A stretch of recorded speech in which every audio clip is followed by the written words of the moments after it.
All right. So we're here with the last of our contemporary developmental psychology theories that we're going to take a look at. Erik Erikson is the fellow that we're going to be studying here, and he had a theory of psychosocial development.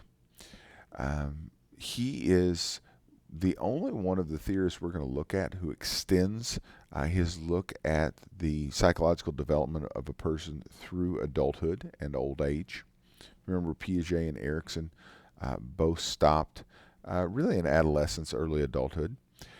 Erikson's exploration of those later periods of life is going to be an inspiration for others to kind of follow in those same footsteps. And so today, there's a lot more research being done about those particular later stages of life.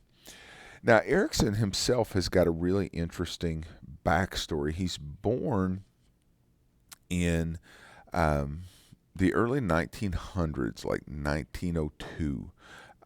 He is originally from Germany. His mom was from a Jewish family. She'd married a Jewish fella, but they had separated, and so she gets pregnant um, out of wedlock, and the fellow that she got pregnant with wasn't Jewish. He's what Hitler would later describe as Aryan. So, blonde hair, blue eyes, that type of stuff, and physical characteristics that are going to get passed down to young Erikson. Well, Erikson doesn't have any idea about this. Mom runs away, and she actually ends up marrying um, his pediatrician, who was Jewish, like she was. The guy adopts Erikson, and so he really doesn't have any idea that the person who raises him as his father isn't really his father, and they don't tell him for a little while. So you're going to see maybe some reflections of that in the different stages of the theory. Erikson is going to get to work with Anna Freud, who was the daughter of Sigmund Freud, and she had some influence on him. And so, if you remember, we talked about Freud's psychosexual development. Erikson's going to take that same concept but say it's psychosocial development. And so, what he's going to do is, as Hitler starts to rise to power, he is going to come to the United States. Travels around the United States, gets a measure of fame here. Like I said, the thing that's going to be most prominent is this theory he's got. The first stage, isn't that a cute little baby? Erikson called trust versus mistrust. Now, what you're going to see is that each one of these stages is a versus. And so, what I'd like you to think about is it being a spectrum, like it being a line. And if you go really far to the left hand side, that means you're extremely trustful. Some people might even say gullible. But if you go all the way to the right side, that is extremely mistrustful. And probably what you want to do in a developmental phase is you want to be a little bit more to what we're going to think of as the good trait, a little bit more to that side, but not so much that you're going to be taken advantage of. Now, you can also see the age ranges, like we saw with the other two developmental theories. 0 to 1, this isn't a lesson that you're consciously learning. This is obviously something that your parents are going to be imparting to you. And Erikson basically said that in this first year of life, the most important lesson a child can learn is trust. And they learn that trust by having their needs met. So you got caring parents who make sure you're fed, you're changed, you've got all of the things that you need. He said if that happens, then a child will develop trust. The key term that he had in there was the idea of hope. And so he said that's almost the remnant you'll see of a positive pass through this stage is that a child will have the ability to hope for the future. Now, unlike Piaget and Kohlberg, if you didn't get through Erikson's theory, you still went on. Now that could cause, he believes, psychological problems, but you still move on to these other lessons that you've got to learn as you grow. He did say you could go back and work on something. So if you didn't get that lesson, you could go back and work on it. But it was something that the natural progression was just going to kind of keep happening. Stage 2 is autonomy versus shame and doubt. And so around a year old, right, babies are crawling, they're walking, starting to interact with that environment, and they start to be able to do some things for themselves. One of the big events a lot of kids will get to, especially towards the end of the stage, is they want to dress themselves. Now, they're not very good at it. It's kind of like me, on date night when when I come out and Amanda looks at me and gives me that look and says, "That's not what you're wearing, is it?" Well, it was what I was going to wear, dear, but no, I'm going to go back and put on what you tell me to wear. Now, obviously, for a 41-year-old guy, I should probably be able to dress myself by now. I don't know, 41 years and I haven't figured it out. Maybe I'm just not going to learn that lesson. But for a child, the idea is, letting them pick out their own stuff and not making them feel like they're making the wrong choices. And so maybe letting them look a little silly, but you're allowing them to take control of their environment. So you want a child who is autonomous, right? Erikson said that the kind of the flip side of that was you've got a child who's going to be filled with shame and doubt if they don't feel like they've got control over that environment. The next stage, initiative versus guilt. This is where a kid will start to play games, design their own games, wanting to lead a little bit, those sorts of things. I remember when my son Noah was very young, he would love to play games, but he had a card game that he would play, and it might as well have been called Noah Wins, because it didn't matter what cards you put out, he was going to win.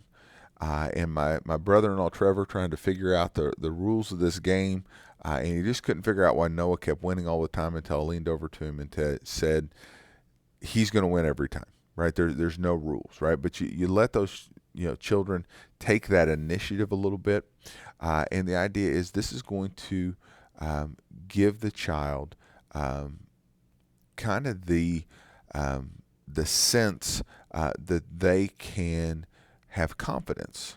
They can take control of their own destinies. Industry versus inferiority, 6 to 11. This is where a child starts to figure out what they're good at, right? The main term here was competence. And so you start to figure out what it is, where they may have certain abilities, where maybe they aren't as talented in other places. And so kids at this age will usually start to interact with peers, right? So this is early elementary, that type of stuff. And so you start to figure out, well, hey, I'm a really fast runner, or I'm a really good student, but maybe I'm not good in some of those other places. And the idea is, if a parent does a good job of really rewarding a child for what they're good at, celebrating what they're good at, they start to realize that they have something to offer to the world. The next stage here is identity versus role confusion. Identity versus role confusion is figuring out who you are, how you're going to fit in to what is to what's going to happen. This is where a child kind of explores their own identity. As a parent, you don't want to kind of put your image of the child on them and force that. You want the child to be able to kind of figure out who they are on their own. And if they're able to do that, then what they're going to be able to do is to commit to other people. And we're going to see that come in a later stage. And they're also going to be able to accept other people, even if those people are different than they are. So I have my identity, you have your identity, and that just makes us, who we are. Intimacy versus isolation. He said this is young adulthood. So this is the period of time where you guys are getting ready to go into intimacy versus isolation. Is the idea that you start to form intimate relationships with other people, and that intimacy basically means you're giving that person the ability to hurt you, right? You're sharing things about yourself um, that maybe you wouldn't necessarily just uh, throw out onto Facebook or Twitter, something like that. And with that sharing, you're giving up part of your protection and safety to that other person. And this isn't just romantic relationships. This can be deep friendships that are there at the same time too. And so if a person gets this, then the main kind of theme here is love, and they've got the idea that they can form these lasting relationships. If they don't, they become isolated, and they don't have that type of human interaction. The next stage is generativity versus stagnation. In generativity, this is um, 35 to 60, 65, somewhere around there. And this is where a person really starts to or wants to be productive, usually productive in a job sense, in a sense of a family. A lot of times this is where people will be raising children, advancing in a career, doing those sorts of things. And kind of the big deal here is um, are you leaving the world a better place than what you found it? It's the idea of raising the next generation, care, those sorts of things that are going to be very important here. The last stage then is ego integrity versus ego despair. This, Erikson said, was 65 plus. And so these folks are starting to slow down physically, but you've got the benefit of wisdom. And so as you're sitting on your front porch in your rocking chair and you look back, you have what Erikson called ego integrity. If you look back and say, well, I accomplished a lot of what I wanted to accomplish, right? Even the stuff that I failed at, I can accept that failure. Maybe I gave it my best shot. And so that is where the wisdom is going to come from. If you don't, you have what's called ego despair, where you're just kind of sitting in that rocking chair thinking about all the opportunities you missed, all the things that you could have done that you didn't do. It goes back to the Bagwell theory of development that there are two types of old people. There are nice old people, and there are hateful old people. And so what you want to do is strive for ego integrity so you don't turn into a hateful old person.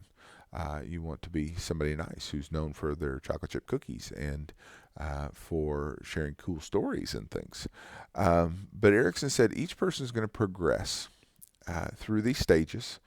And so if you were having some type of problem and you came to a guy like Erikson, some type of social problem, he would try to identify that and then take you back to what was going on in your life during the time where you should have learned that lesson.